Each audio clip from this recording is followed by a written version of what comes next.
Good morning. আজকে আমরা ভীষণ ইন্টারেস্টিং এবং ইম্পর্ট্যান্ট টপিকস নিয়ে আলোচনা করব।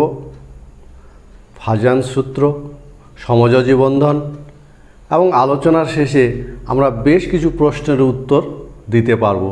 যেমন AgCl সাদা কেন অথচ সিলভার আয়োডাইড হলুদ? কোনো কোনো যৌগ জলে দ্রবীভূত হয়, আবার কোনো কোনো যৌগ হয় না কেন? আবার কিছু কিছু যৌগের তাপীয় স্থায়িত্ব বেশি, কিছু কিছু যৌগের কম কেন? এ ধরনের ভ্যারাইটি টাইপের প্রশ্নের উত্তর আমরা আজকে দিতে শিখব। কেমিস্ট্রির জন্য এই টপিকগুলো ভীষণ ইম্পর্ট্যান্ট এবং ভালো করে ভিডিওটা দেখবে। আমরা শুরু করি। সমযোজ্যতা। দেখো তো এখানে যেমন ক্লোরিন যোজ্যতা কক্ষের ইলেকট্রন সংখ্যা 7,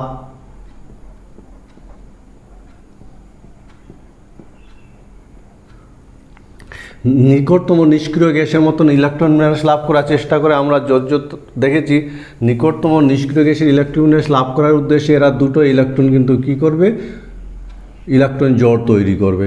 আমরা অক্সিজেনের ক্ষেত্রে যদি দেখি যোজ্যতা কক্ষে ইলেকট্রন সংখ্যা 6, ফলে দুটো ইলেকট্রন জোড় গঠনের মাধ্যমে কিন্তু এরা বাইরের কক্ষে ইলেকট্রন সংখ্যা 8 করতে চাইবে। আবার নাইট্রোজেনের ক্ষেত্রে যদি দেখি নাইট্রোজেন 3টা ইলেকট্রন জোড় গঠনের মাধ্যমে কিন্তু বাইরের কক্ষে ইলেকট্রন সংখ্যা 8টা করতে চাইবে। এই যে ইলেকট্রন জোড় এক বা একাধিক ইলেকট্রন দিয়ে, বহিস্থ কক্ষের এক বা একাধিক ইলেকট্রন দিয়ে নিষ্ক্রিয় গ্যাসের মতন ইলেকট্রন বিন্যাস লাভ করার চেষ্টায় একাধিক পরমাণু এক বা একাধিক বহিস্থ কক্ষের এক বা একাধিক ইলেকট্রন জোড় গঠনের মাধ্যমে যে ধরনের ক্ষমতা সৃষ্টি হয় তাকে বলা হয় সমযোজ্যতা।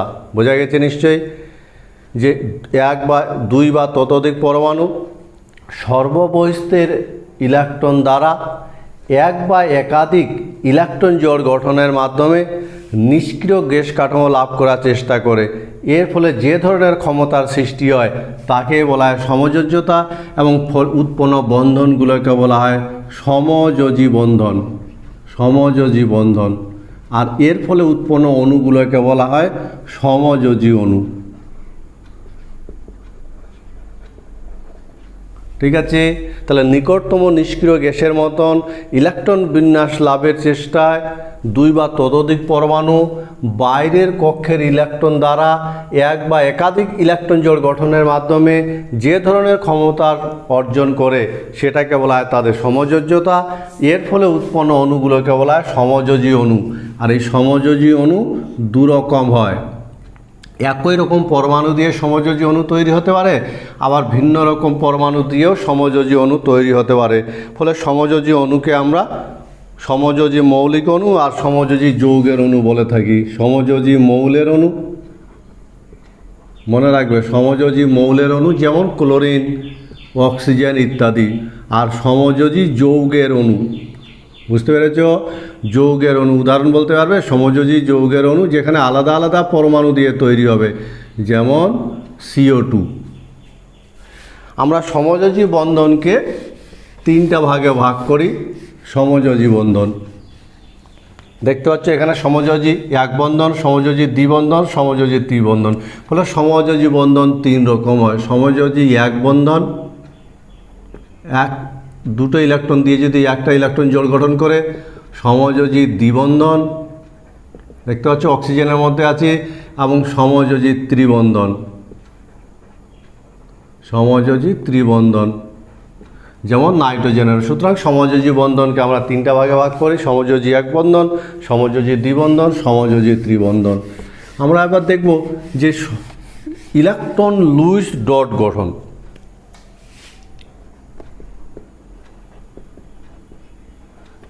ইলেকট্রন লুইস ডট গঠন যখন দুই বা ততোধিক পরমাণু সমযোজী বন্ধনে আবদ্ধ হয়ে অণু তৈরি করে তখন তাদের যোজ্যতা কক্ষের ইলেকট্রনগুলোকে ডট দিয়ে প্রকাশ করা হয়, এবং এর ফলে অণুটাকে যে আমরা যে ছবি দিয়ে প্রকাশ করি তাকে বলা হয় লুইস ডট গঠন। ইলেকট্রনের লুইস ডট গঠন। এক্ষেত্রে যেমন আমি ছবিগুলো দেখেছি, এখন দেখো যেমন কার্বন ডাইঅক্সাইডের ক্ষেত্রে যদি দেখি কার্বনের বাইরের কক্ষে ইলেকট্রন সংখ্যা 4, অক্সিজেনের বাইরের কক্ষে ইলেকট্রন সংখ্যা কত বলো তো? 6। অক্সিজেনের বাইরের কক্ষের ইলেকট্রন সংখ্যা 6 এবং বাইরের কক্ষের যোজ্যতা ইলেকট্রনগুলো মনে রাখতে হয়। 2 জোড়া ইলেকট্রন জোড় গঠনের মাধ্যমে কার্বন ডাইঅক্সাইড তৈরি হয়। ফলে কার্বন ডাইঅক্সাইড অণুর যে গঠন তাতে আমরা ইলেকট্রন ডট দিয়ে এইভাবে প্রকাশ করি। এটাকে বলা হয় ইলেকট্রন লুইস ডট গঠন। বোঝা গেছে নিশ্চয়ই? তাহলে কোনো সমযোজী বন্ধনে যখন কোনো পরমাণু যুক্ত হয়, অণু তৈরি করে, তখন তাদের সেই অণুগুলোর আমরা যখন যোজ্যতা কক্ষের ইলেকট্রনগুলোকে ডট দিয়ে প্রকাশ করি, তখন সেই প্রথাটাকে বলা হয় ইলেকট্রন লুইস ডট গঠন। যেমন আমি কার্বন ডাইঅক্সাইডের ক্ষেত্রে দেখালাম, এইভাবে আমরা কার্বন ডাইঅক্সাইডে প্রকাশ করি। যেমন যদি আমরা HClকে প্রকাশ করি, আমরা আবার ক্রস চিহ্ন দিয়েও প্রকাশ করতে পারি, 1 2 3 4 5 6। ফলে HClএর ক্ষেত্রে আমরা এইভাবে প্রকাশ করতে হয় 2 3 4 5 6। বোঝা গেছে নিশ্চয়ই? তাহলে সমযোজী বন্ধনে আবদ্ধ অণুগুলোকে যখন আমরা তাদের যোজ্যতা কক্ষের ইলেকট্রনগুলোকে ডটের মাধ্যমে প্রকাশ করি, তখন সেই প্রথাটাকে বলা হয় ইলেকট্রন লুইস ডট গঠন। আমরা ফর্মাল চার্জ বলে একটা টার্ম আছে, সেটা দেখব। নাম শুনেছ? ফর্মাল চার্জ বা কার্যকরী আধান। ফর্মাল চার্জ বলতে কি বুঝি বলো তো? কোনো যৌগের মধ্যে, সমযোজী অণুর মধ্যে একটা পরমাণু সমযোজী বন্ধনে ইলেকট্রন জোড় সমানভাবে ব্যবহার করে, এছাড়া তার নিঃসঙ্গে ইলেকট্রন জোড় সম্পূর্ণরূপে নিজের ব্যবহার করে। এই অবস্থায় সে যে আপেক্ষিক আধানের সৃষ্টি হয় তার মধ্যে, অর্থাৎ সাময়িক যে আধানের সৃষ্টি হয়, সেটাকে বলা হয় কার্যকরী আধান। বোঝা গেছে কথাটা? আবার বলছি, সমযোজী বন্ধনে আবদ্ধ অণুগুলোর মধ্যে কোন একটা পরমাণু সমযোজী বন্ধনের ইলেকট্রন জোড় যেমন সমানভাবে ব্যবহার করে, ঠিক তেমনি নিঃসঙ্গে ইলেকট্রন জোড় নিজে সম্পূর্ণরূপে ব্যবহার করার ফলে আপাত যে আধানের সৃষ্টি হয়, আপাত যে চার্জের অধিকারী হয়, সেটাকে বলা হয় কার্যকরী আধান, অর্থাৎ ফর্মাল চার্জ। আর ফর্মাল চার্জ বের করার নিয়ম হলো ফর্মাল চার্জ সমান যোজ্যতা ইলেকট্রন সংখ্যা যে পরমাণু বের করব, মনে রাখবে যোজ্যতা ইলেকট্রন সংখ্যা মাইনাস নিঃসঙ্গ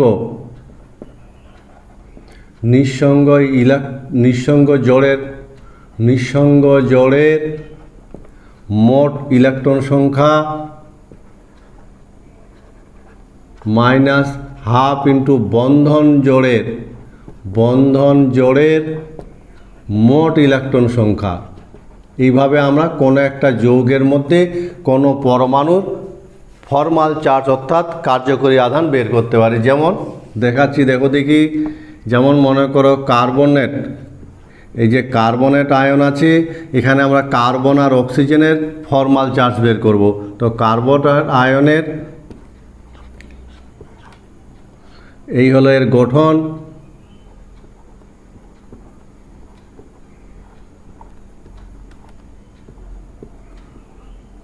মনে রাখবে এই হলো এর গঠনটা। এখান থেকে আমরা এর ফর্মাল চার্জ বের করব। মনে করো কার্বনের ফর্মাল চার্জ বলো তো কত হবে? কার্বনের ফর্মাল চার্জ, তাহলে কার্বনের ফর্মাল চার্জ সমান যোজ্যতা কক্ষে ইলেকট্রন সংখ্যা কার্বনের 4, আমরা জানি কার্বনের যোজ্যতা কক্ষে ইলেকট্রন সংখ্যা 4, মাইনাস নিঃসঙ্গ ইলেকট্রন জোড়ের সংখ্যা, এর মধ্যে কোনো নিঃসঙ্গ ইলেকট্রন জোড় নেই, ফলে 0, মাইনাস হাফ ইন্টু কার্বনের যে যোজ্যতা বন্ধন ইলেকট্রন জোড় 1 2 3 4টা বন্ধন আছে, তাহলে ইলেকট্রনের সংখ্যা হবে 8। সুতরাং কত হবে? 0। আমি যদি এই অক্সিজেনটাকে 1 নাম্বার বলি, অক্সিজেনটাকে 2 নাম্বার বলি, তাহলে 1 নম্বর অক্সিজেনের কত হবে বলো তো? 1 নম্বর অক্সিজেনের ফর্মাল চার্জ কত হবে? অক্সিজেনের যোজ্যতা কক্ষে ইলেকট্রন সংখ্যা বলতে পারবে? অক্সিজেনের বাইরের কক্ষে কটা ইলেকট্রন থাকে? 6টা ইলেকট্রন থাকে। তাহলে যোজ্যতা কক্ষে ইলেকট্রন সংখ্যা 6, মাইনাস নিঃসঙ্গ ইলেকট্রন জোড়ের সংখ্যা দেখতে পাচ্ছ, কটা নিঃসঙ্গ জোড়ের কটা ইলেকট্রন আছে? 4, মাইনাস হাফ ইন্টু বন্ধন কটা? 2টো, তাহলে ইলেকট্রন সংখ্যা কত হবে? 4।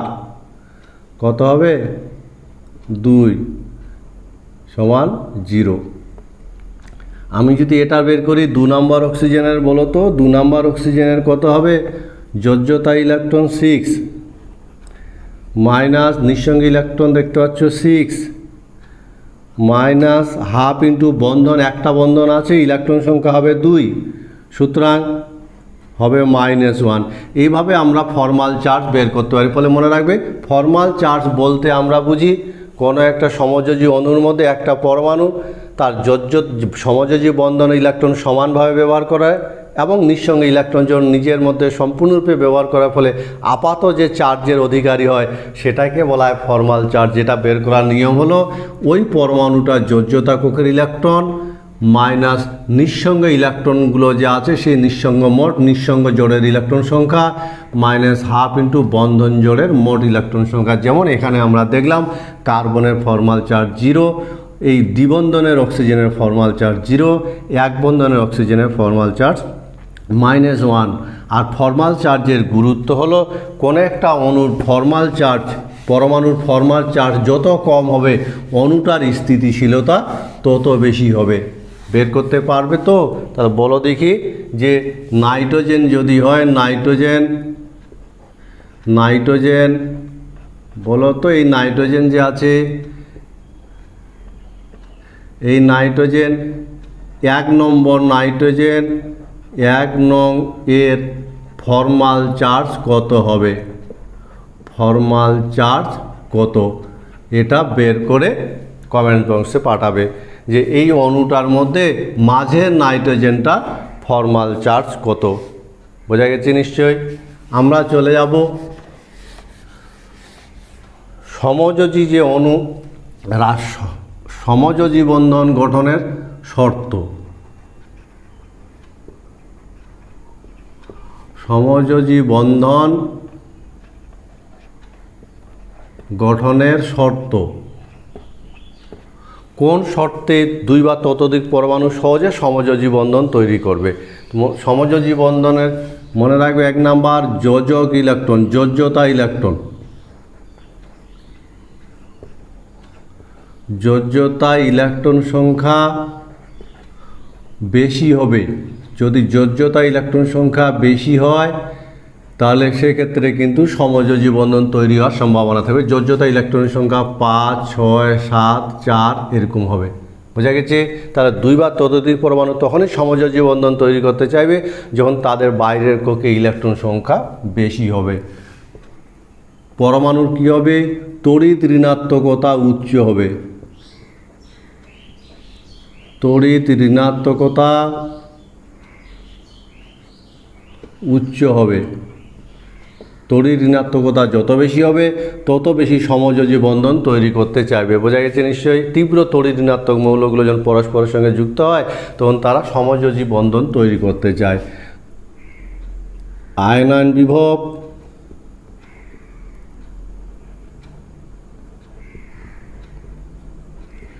আয়নায়ন বিভব, পরমাণুগুলোর আয়নায়ন বিভব সমান বা প্রায় সমান হবে। আয়নায়ন বিভব। 4 নম্বর ইলেকট্রন আসক্তি,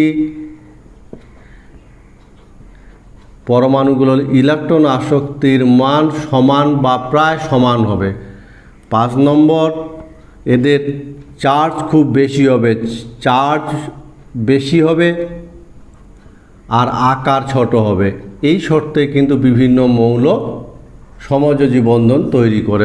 মনে রাখবে 2 বা ততোধিক পরমাণু মিলে যখন সমযোজী বন্ধনে আবদ্ধ হয়ে অণু তৈরি করবে তখন তারা এই শর্তে কিন্তু সমযোজী বন্ধনে আবদ্ধ হয়ে অণু তৈরি করতে চাইবে। যেমন তাদের যোজ্যতা কক্ষে ইলেকট্রন সংখ্যা খুব বেশি হবে, পরমাণুগুলো তড়িৎ ঋণাত্মকতা উচ্চ হবে, তাদের আয়নাইজেশন বিভব বা ইলেকট্রন আসক্তির মান সমান বা প্রায় সমান হবে এবং তাদের চার্জ খুব বেশি হবে আর আকার খুব ছোট হবে।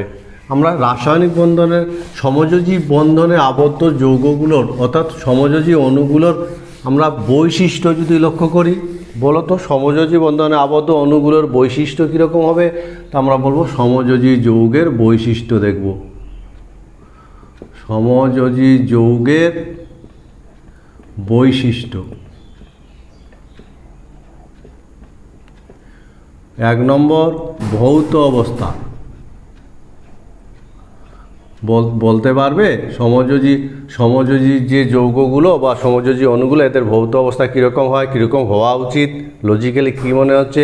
তো মনে রাখবে সমযোজী বন্ধনে যে আবদ্ধ অণুগুলো এদের মধ্যে দুর্বল আকর্ষণ বল কাজ করে, ফলে সাধারণত এরা কি হয়, গ্যাসীয় হয় বা তরল হয়, অথবা এরা কোমল কঠিন হয়, নরম কঠিন হয় এরা।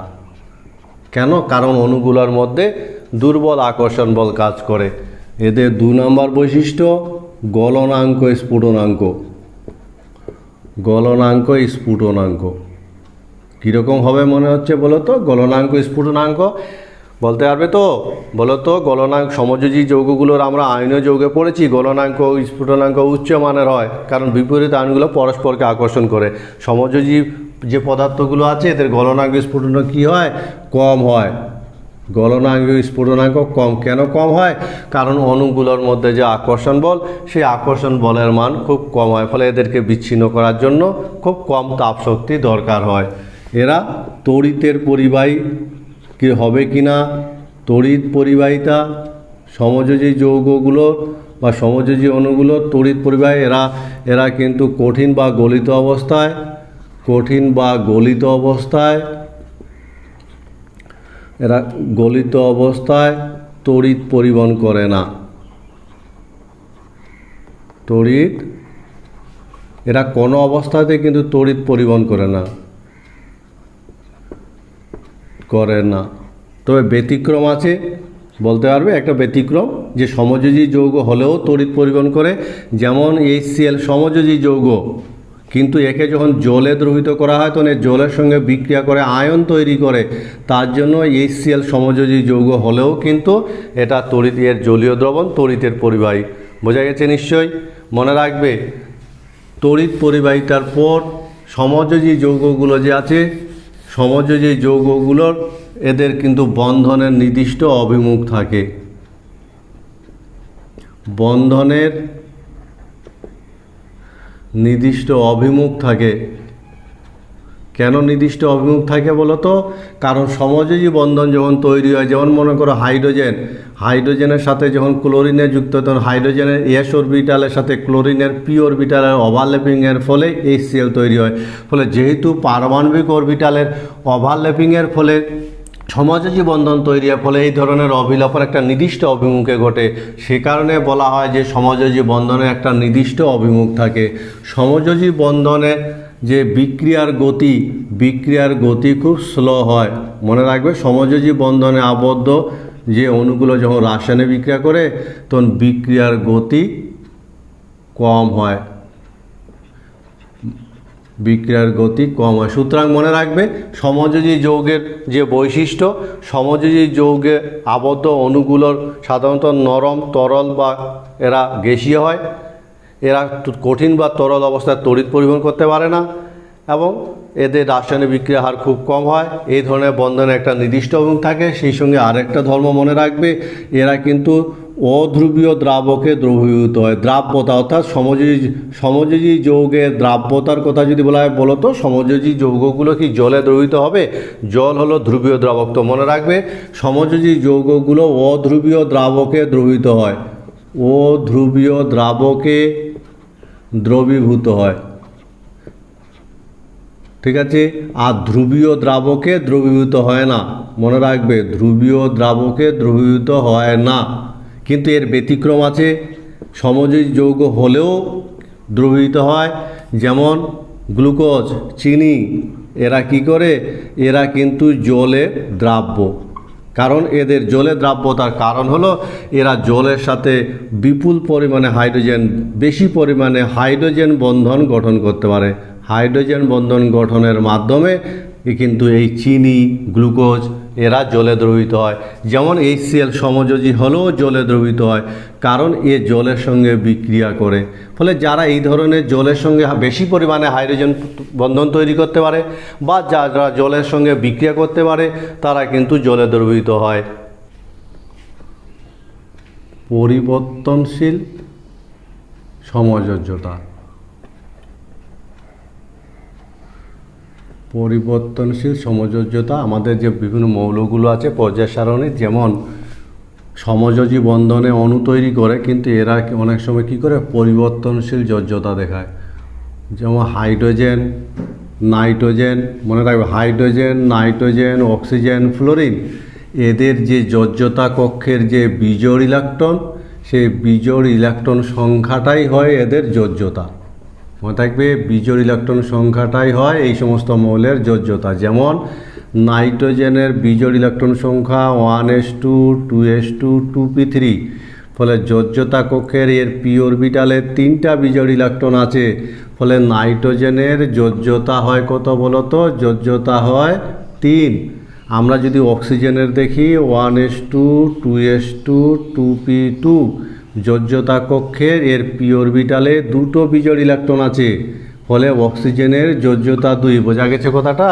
তাহলে পর্যায় সারণীর যে হাইড্রোজেন, নাইট্রোজেন, অক্সিজেন, ফ্লোরিন, এদের যোজ্যতা কত হয়? এদের যোজ্যতা কক্ষে যে বিজোড় ইলেকট্রন সংখ্যাটাই এদের যোজ্যতা হয়।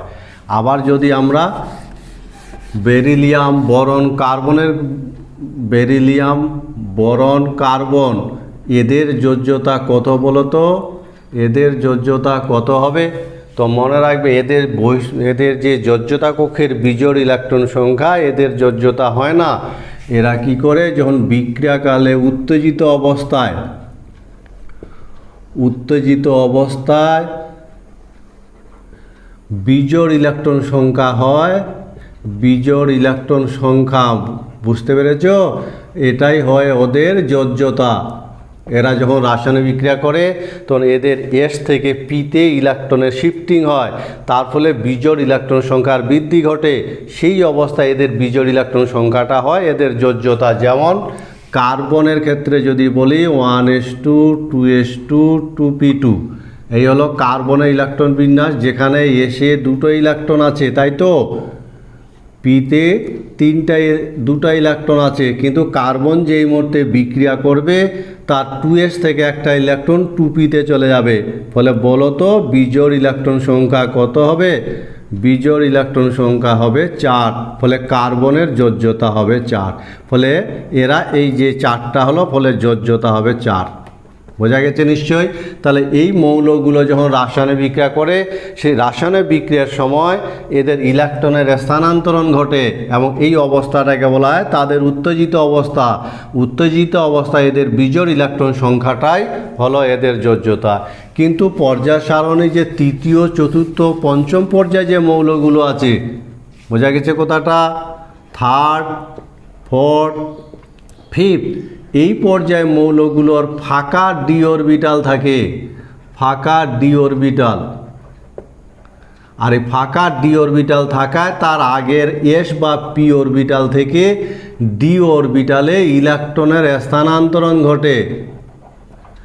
আর এই ধরনের ইলেকট্রনের স্থানান্তরণ ঘটার ফলে এরা পরিবর্তনশীল যোজ্যতা প্রদর্শন করে, পরিবর্তনশীল যোজ্যতা দেখায়।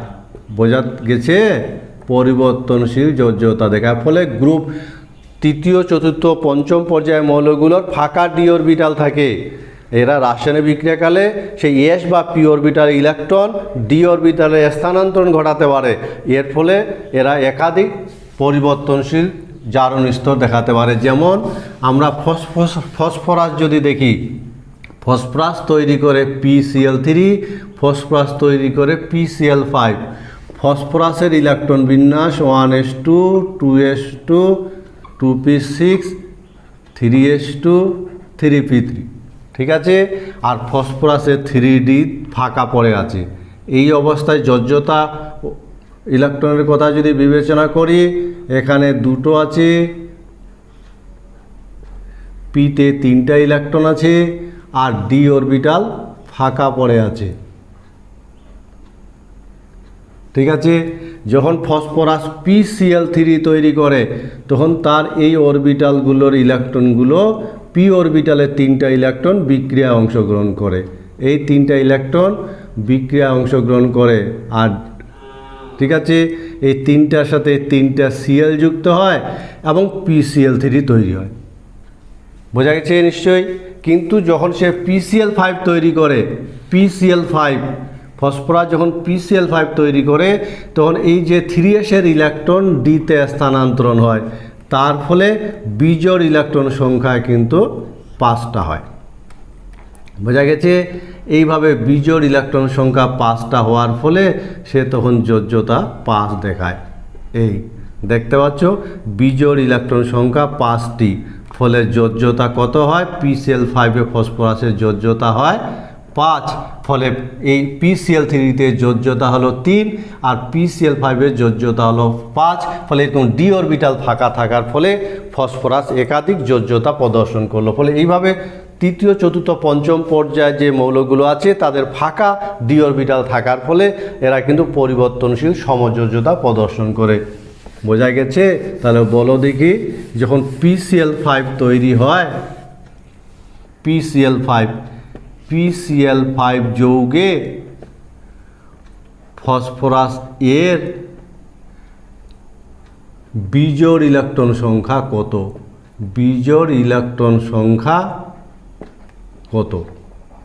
এই প্রশ্নটার উত্তর তৈরি করবে। PCl5 যৌগে ফসফরাসের যে PCl5 যৌগটা তৈরি হলো, এই যৌগে ফসফরাসের বিজোড় ইলেকট্রন সংখ্যা কত? আমরা যোজ্যতা দেখলাম, আমরা দেখব অষ্টক সূত্রের ব্যতিক্রম, এবং এটা খুব ইম্পর্টেন্ট, ভালো করে পড়বে, কম্পিটিটিভ পরীক্ষার জন্য খুব ইম্পর্টেন্ট। সুতরাং এটা ভালো করে পড়বে, অষ্টক সূত্রের ব্যতিক্রম।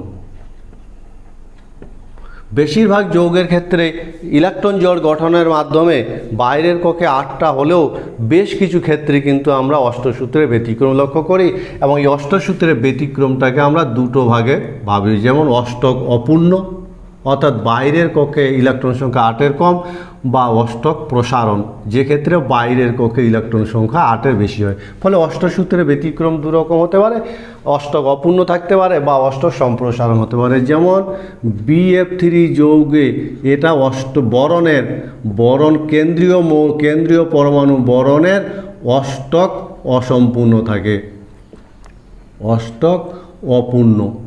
বুঝছি?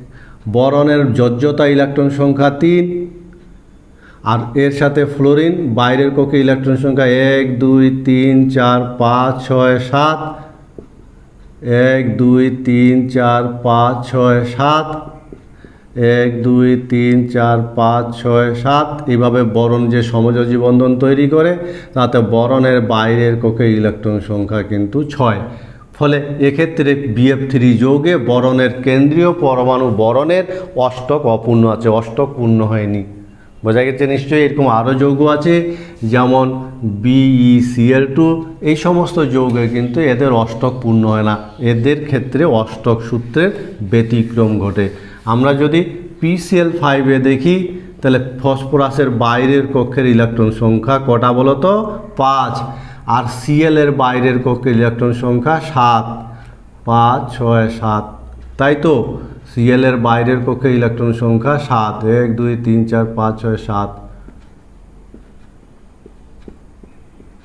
এবার ফসফরাস যখন বন্ধন তৈরি করে, সমযোজী বন্ধন যখন তৈরি করে, তো সেক্ষেত্রে আমরা বলো তো ফসফরাসের বাইরের কক্ষে ইলেকট্রন সংখ্যা কত হলো? ফসফরাসের বাইরের কক্ষে ইলেকট্রন সংখ্যা কত হলো?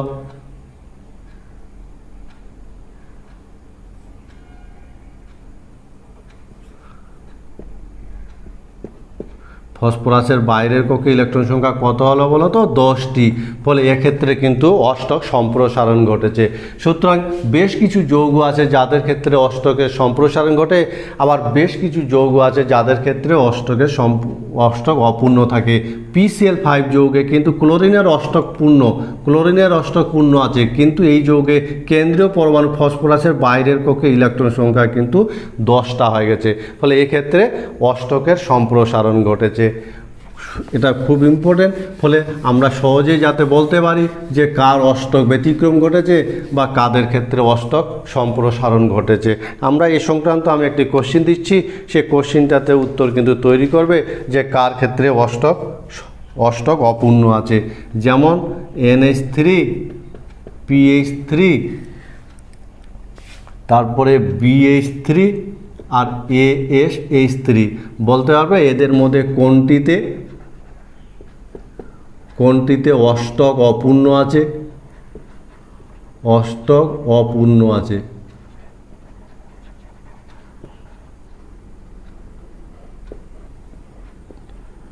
ফাজানের সূত্র, আর এই সূত্রটা খুব ইম্পর্টেন্ট, নিট জেইর জন্য, উচ্চ মাধ্যমিকের জন্য ফাজানের সূত্র ভীষণ ইম্পর্টেন্ট। তো ফাজানের সূত্রটা বলার আগে অন্তত আমরা একটা ধারণা তৈরি করার চেষ্টা করি। যেমন কেটায়নে যে যৌগগুলো আছে, কোনো যৌগে যদি তড়িৎযোজ্যতার পরিমাণ বেশি হয় তাহলে সেই যৌগকে তড়িৎযোজী যৌগ বলি। আবার সমযোজ্যতার পরিমাণ যদি বেশি হয় তাহলে সেই যৌগগুলো সমযোজী যৌগ বলি। কিন্তু কিছু কিছু যৌগ আছে যারা তড়িৎযোজী হওয়া সত্ত্বেও সমযোজী ধর্ম বেশি দেখায়। বোঝা গেছে নিশ্চয়ই? যৌগ তড়িৎযোজী বন্ধনে আবদ্ধ কিন্তু ধর্ম প্রদর্শন করে সমযোজীর। এই ব্যাপারটাকেই ফাজান বিভিন্নভাবে ব্যাখ্যা করার চেষ্টা করেছেন। আমরা জানি কেটায়নে কি হয়, পজিটিভ চার্জের তুলনায় নেগেটিভ চার্জ অর্থাৎ ইলেকট্রনের সংখ্যা কম থাকে বলে ইলেকট্রনের প্রতি এর আসক্তি বেশি থাকে। অন্যদিকে এনায়নের ক্ষেত্রে কি হয়, এনায়নের ক্ষেত্রে তার কেটায়ন ইলেকট্রনের তুলনায় কেটায়ন চার্জ কম থাকে বলে ইলেকট্রনের প্রতি আকর্ষণ কম হয়। ফলে আয়নীয় যৌগের নির্দিষ্ট দূরত্ব বজায় রেখে যখন কেটায়ন এবং এনায়ন অবস্থান করে তখন সেই কেটায়নটা কিন্তু এনায়নের ইলেকট্রন বলয়ের রূপকে প্রভাবিত করে। বোঝা গেছে নিশ্চয়ই? আয়নীয় যৌগে কেটায়ন এবং এনায়ন যখন সমদূরত্ব বজায় রাখে, সাম্য অবস্থায় থাকে, তখন কেটায়নের দ্বারা এই এনায়নের ইলেকট্রন বলয় প্রভাবিত হয়। কীরকম প্রভাবিত হয়? কেটায়ন এনায়নের ইলেকট্রন বলয়টাকে বিকৃত করার চেষ্টা করে। কেটায়ন এনায়নের ইলেকট্রন বলয়টাকে বিকৃত করে এবং একটা অবস্থা আসে যখন সে এনায়নের, দেখতে পাচ্ছ এইভাবে বিকৃতিটা ঘটে। বোঝা গেছে নিশ্চয়ই? যেহেতু কেটায়নের পজিটিভ চার্জের তুলনায় ইলেকট্রন সংখ্যা কম থাকে ফলে এনায়নের নিউক্লিয়াসকে বিকর্ষণ করে ঠিকই, কিন্তু ইলেকট্রন বলয়কে সে আকর্ষণ করে। আর এর ফলে ইলেকট্রনের সুষম আকৃতির বিকৃতি ঘটে এবং আকারের বিকৃতি হতে হতে শেষে একে অপরের ওভারল্যাপিংয়ের মাধ্যমে এরকম সমযোজী বন্ধনের সৃষ্টি করে। বোঝা গেছে?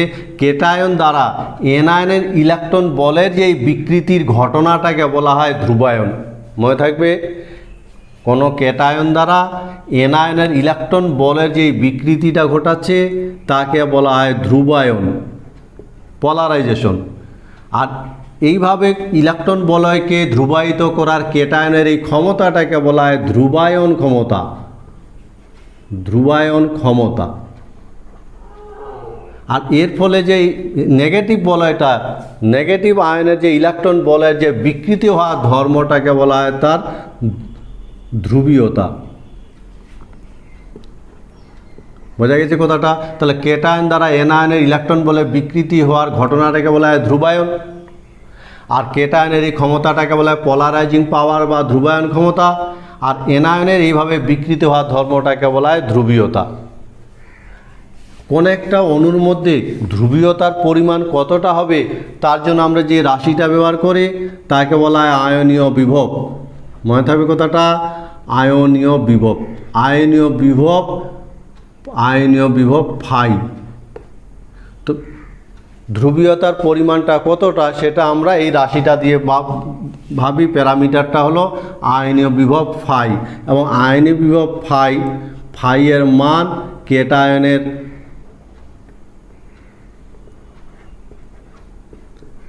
কেটায়নের চার্জের সমানুপাতিক বা আর কেটায়নের ব্যাসার্ধ, এই দুটোর অনুপাতের উপর নির্ভর করে ফাইয়ের মান। বোঝা গেছে? এবং ফাইয়ের মান যদি আমরা দেখি তাহলে দেখব ফাইয়ের মান যদি আমরা দেখি সেক্ষেত্রে পর্যায় বরাবর বাদিক থেকে ডান দিকে ফাইয়ের মান কিন্তু বৃদ্ধি পায় আর উপর থেকে নিচে শ্রেণী বরাবর হ্রাস পায়। বোঝা গেছে নিশ্চয়ই? ফাই বা আয়নীয় বিভবের মান পর্যায় সারণীতে একই পর্যায় বরাবর বাদিক থেকে যদি ডান দিকে অগ্রসর হয় তাহলে ফাইয়ের মান বৃদ্ধি পায়, আর উপর থেকে নিচে শ্রেণী বরাবর যদি নামি তাহলে ফাইয়ের মান হ্রাস পায়, এবং ফাইয়ের মান আধান বৃদ্ধির সঙ্গে বৃদ্ধি পাবে।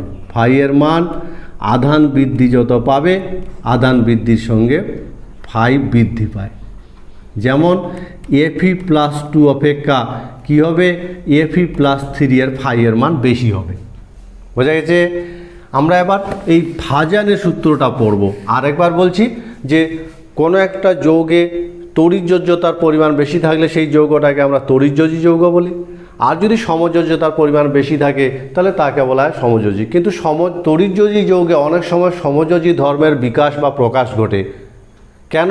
কারণ তড়িৎযোজী যৌগের ক্ষেত্রে ক্যাটায়ন দ্বারা এনায়নে ইলেকট্রন বলের বিকৃতি ঘটে, এবং বিকৃতিটা একসময় এমন পর্যায়ে পৌঁছায় যে এনায়নের ইলেকট্রন বলের ক্যাটায়নের উপর ওভারল্যাপিং ঘটে। এই ধরনের উপরিপাতনের ফলে সেই যৌগে কিন্তু সমযোজী ধর্মের প্রকাশ ঘটে, এবং সমযোজী ধর্মের প্রকাশ কতটা ঘটবে সেটা আমরা আয়নীয় বিভব ফাইয়ের এই রাশিমালাটা দিয়ে প্রকাশ করি, যেটা ক্যাটায়নের চার্জ আর ক্যাটায়নের ব্যাসার্ধের অনুপাত হয়। এ সংক্রান্ত ফাজানের যে সূত্রগুলো, সেই সূত্রগুলোকে একসঙ্গে আমরা ফাজানের সূত্র, প্রথম সূত্র কি বলেছে যে ক্যাটায়নের আকার যত ছোট হবে সমযোজী ধর্ম বৃদ্ধি পাবে। সমযোজী ধর্ম বৃদ্ধি পাবে যখন কী হবে বলো তো? 1 নাম্বার, ক্যাটায়নের আকার হ্রাস পাবে। বোঝা গেছে নিশ্চয়ই? তাহলে সমযোজী ধর্ম কখন বৃদ্ধি পাবে? ফাজানের সূত্র, ক্যাটায়নের আকার যখন হ্রাস পাবে অথবা এনায়নের আকার বৃদ্ধি পাবে। এনায়নের আকার বৃদ্ধি পাবে। তাহলে ক্যাটায়নের আকার হ্রাস পেলে সমযোজী ধর্ম বৃদ্ধি পাবে। আয়নীয় যৌগে সমযোজী ধর্ম বৃদ্ধি পাবে যদি ক্যাটায়নের আকার হ্রাস পায় অথবা এনায়নের আকার বৃদ্ধি পায়। বোঝা গেছে নিশ্চয়ই? 3 নাম্বার, যদি ক্যাটায়ন বা এনায়ন যেটাই হোক, ক্যাটায়ন বা এনায়নের চার্জ বৃদ্ধি পায়, তাহলে সেক্ষেত্রে আয়নীয় যৌগে সমযোজী ধর্ম বৃদ্ধি পাবে ফাজানের সূত্র অনুযায়ী। 4 নাম্বার, বহিস্থ কক্ষে ইলেকট্রন সংখ্যা যদি 8-এর পরিবর্তে 18 হয়, 8-এর পরিবর্তে 18 হয়। বোঝা গেছে? এই সূত্রগুলোকে বলা হয় ফাজানের সূত্র। এক নজরে ফাজানের সূত্র, কোনো আয়নীয় যৌগে সমযোজী ধর্ম বৃদ্ধি পাবে যদি ক্যাটায়নের আকার ছোট হয় বা এনায়নের আকার বড় হয়, অথবা ক্যাটায়ন বা এনায়ন এদের যে কোনো একটা যদি চার্জ বৃদ্ধি পায়, অথবা বহিস্থ কক্ষে ইলেকট্রন সংখ্যা 8-এর পরিবর্তে যদি 18 হয়। ফাজানের সূত্রের প্রয়োগ, আমরা যে ফাজানের সূত্রটা পড়লাম এর সাহায্যে আমরা বেশ কিছু ঘটনা কিন্তু ব্যাখ্যা করতে পারি, এবং এই ঘটনাগুলোর কারণগুলো ভালো করে দেখবে।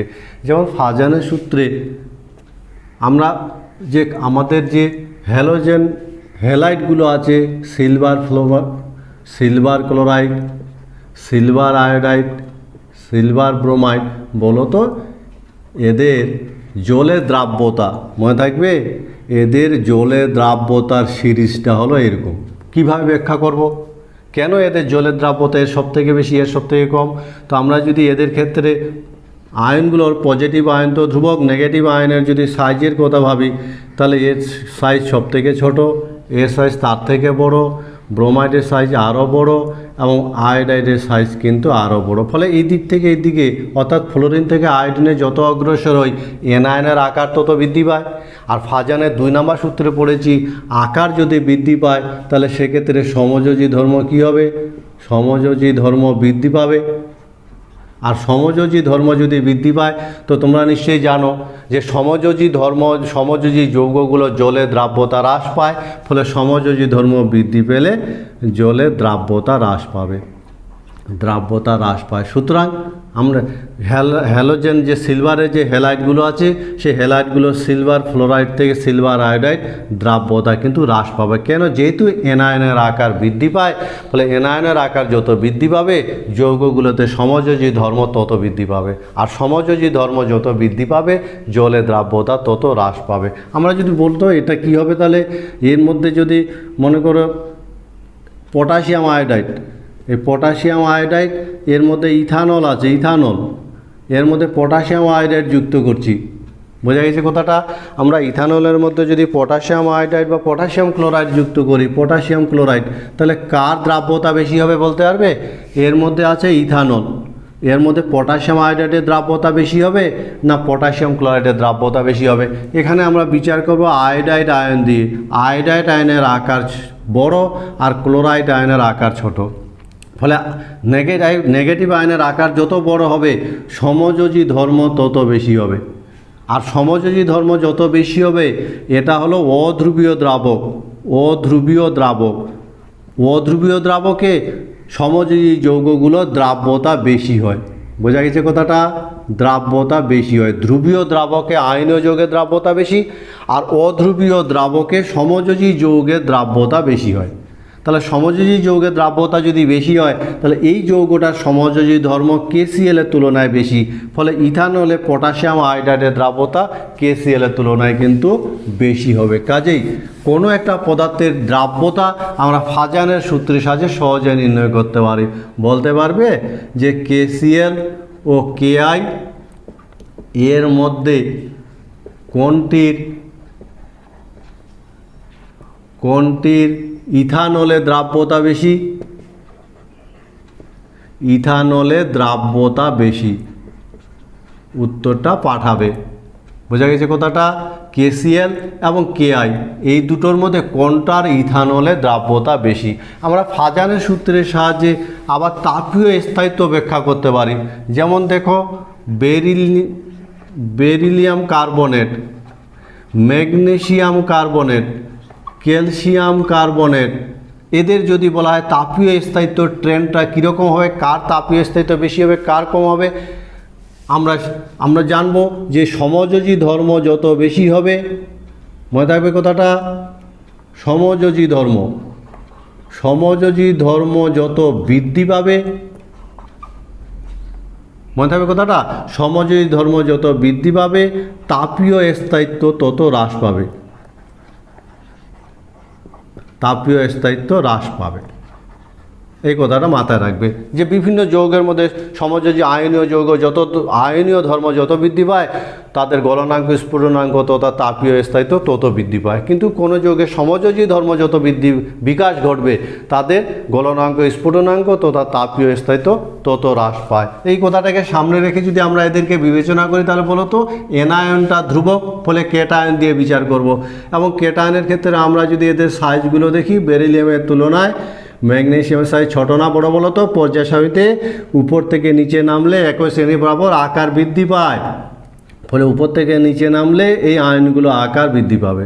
ফলে কেটায়নের আকার যদি আমরা বিচার করি, কেটায়নের আকার যত হ্রাস পায় তত কি হবে? সমযোজী ধর্ম বৃদ্ধি পাবে, সমযোজী ধর্ম বৃদ্ধি পায়, তাই তো? কেটায়নের 1 নম্বর সূত্র, কেটায়নের আকার যত হ্রাস পাবে সমযোজী ধর্ম তত বৃদ্ধি পাবে। ফলে এদের মধ্যে এর সমযোজী ধর্ম বেশি আর ক্যালসিয়াম কার্বনেটের সমযোজী ধর্ম কম। সমযোজী ধর্ম যত বেশি হবে তাপীয় স্থায়িত্ব তত কম হবে, ফলে এর তাপীয় স্থায়িত্ব কম হবে আর এটার তাপীয় স্থায়িত্ব বেশি হবে। ফলে তাপীয় স্থায়িত্বের ট্রেন্ডটা কীরকম হবে? বেরিলিয়াম কার্বনেটের তাপীয় স্থায়িত্ব কম হবে, তারপরে ম্যাগনেসিয়াম কার্বনেট, তারপরে ক্যালসিয়াম কার্বনেট। এভাবে আমরা বিভিন্ন যৌগের কার্বনেটগুলোর তাপীয় স্থায়িত্ব ফাজানের সূত্রের সাহায্যে ব্যাখ্যা করতে পারি।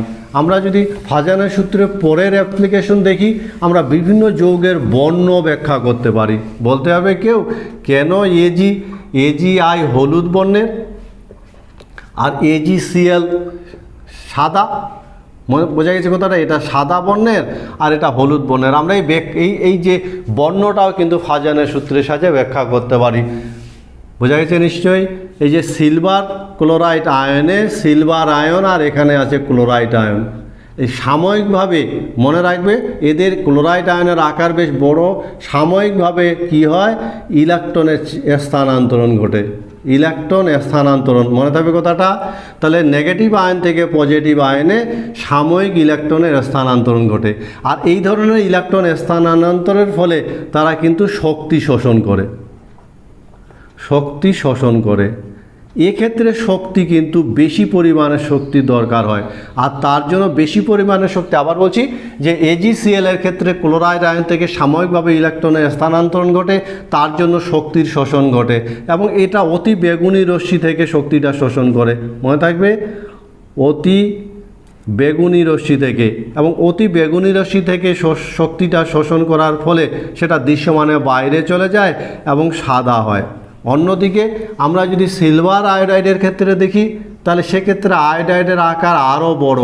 এক্ষেত্রে ইলেকট্রনের যে স্থানান্তরণ ঘটে, বোঝা গেছে, ইলেকট্রনের যে স্থানান্তরণ ঘটে তার জন্য কম শক্তি দরকার হয়, কম শক্তি দরকার হয়, আর কম শক্তি দরকার হওয়ায় দৃশ্যমান অঞ্চল থেকে শক্তিটা শোষণ করে। বোঝা গেছে নিশ্চয়ই, দৃশ্যমান অঞ্চল থেকে শক্তি শোষণ করে, এবং দৃশ্যমান অঞ্চলে যে বর্ণের শক্তি শোষণ করে তার পরিপূরক বর্ণ হলুদ বর্ণ ধারণ করে। ফলে এটা অতি বেগুনি রশ্মি থেকে উচ্চ শক্তি থেকে শক্তি শোষণ করার ফলে সেটা কিন্তু তার সাদা বর্ণ বা বর্ণহীন হয়, আর এটা দৃশ্যমান অঞ্চল থেকে শক্তি শোষণ করায় যে বর্ণের শক্তি শোষণ করে তার পরিপূরক বর্ণ যৌগটা ধারণ করে। ফলে বিভিন্ন যৌগের যে বিভিন্ন বর্ণ ধারণ করাটা আমরা সহজে কিন্তু এখান থেকে ব্যাখ্যা করতে পারি। আমরা যদি পরের দেখি, পরের অ্যাপ্লিকেশনের ক্ষেত্রে বিভিন্ন যৌগের অস্তিত্ব আমরা ব্যাখ্যা করতে পারি। কীরকম অস্তিত্ব?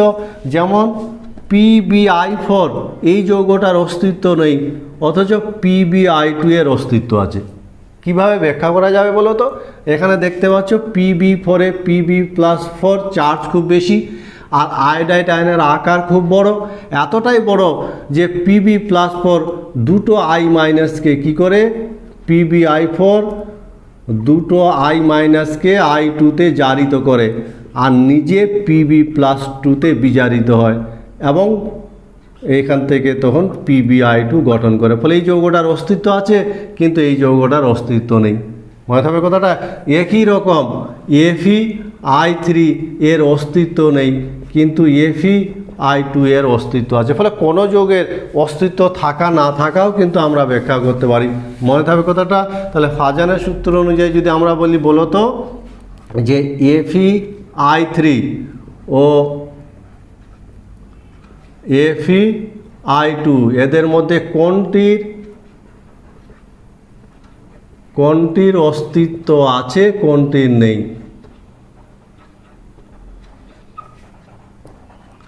এই উত্তরটা পাঠাবে যে এই দুটো যৌগের মধ্যে কোনটার অস্তিত্ব আছে, কোনটার অস্তিত্ব নেই। সুতরাং আজকের আলোচনার শেষে ফাজানের সূত্র থেকে আমরা যেমন বিভিন্ন ফাজানের সূত্রে যদি অ্যাপ্লিকেশনটা দেখি, তাহলে কোনো যৌগের অস্তিত্ব থাকা না থাকা, বর্ণ তৈরি হওয়া না হওয়া, তাপীয় স্থায়িত্ব এবং জলের দ্রাব্যতা, বিভিন্ন দৃষ্টিকোণ থেকে আমরা বিভিন্ন যৌগের যে বিভিন্ন বৈশিষ্ট্যগুলো ব্যাখ্যা করতে পারি। গোটা ক্লাসটা মনোযোগ দিয়ে দেখবে এবং সমযোজী বন্ধন, ফাজানের সূত্র, এই টপিকসগুলো যে আলোচনা করা হলো এই বিষয়ে একটা সঠিক ধারণা লাভ করবে এই প্রত্যাশা রেখে আজকের ক্লাসটা এখানেই শেষ করছি।